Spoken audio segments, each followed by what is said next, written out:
From Black Kapuso serye, Black Rider to ABS-CBN, Batang Quiapo. Angelica ang tinaguriang Viva Max Queen, mapapanood na sa FPJ Batang Quiapo. Viral ang paglabas ng Viva Max actress kagabi sa trailer ng Batang Quiapo kung saan magiging bagong transaksyon ng pamilya ni Tanggol. Makikita sa video, nakausap nito at ipinakilala na kay Tanggol, kaya naman tanong ng marami ay kung ano ang magiging papel nito sa buhay ni Coco Martin sa nasabing serye.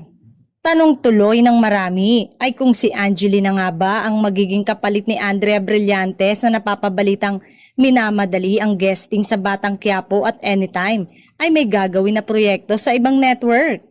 Samantala, maaalalang naging bahagi din ng sexy actress at Viva Max star sa hitful action series sa Black Rider ng Kapuso Network, kaya naman marami ang nagulat sa biglang paglipat nito sa Kapamilya series. Pasabog nga ang pagbubukas ng taong ito para sa FPJ Batang Quiapo dahil sa isang teaser na inilabas ng ABS-CBN. Nagbabadyang makapigil hiningang sagupaan sa mga susunod na mga episode. Tampok ang mga engkwentro ni Tanggol.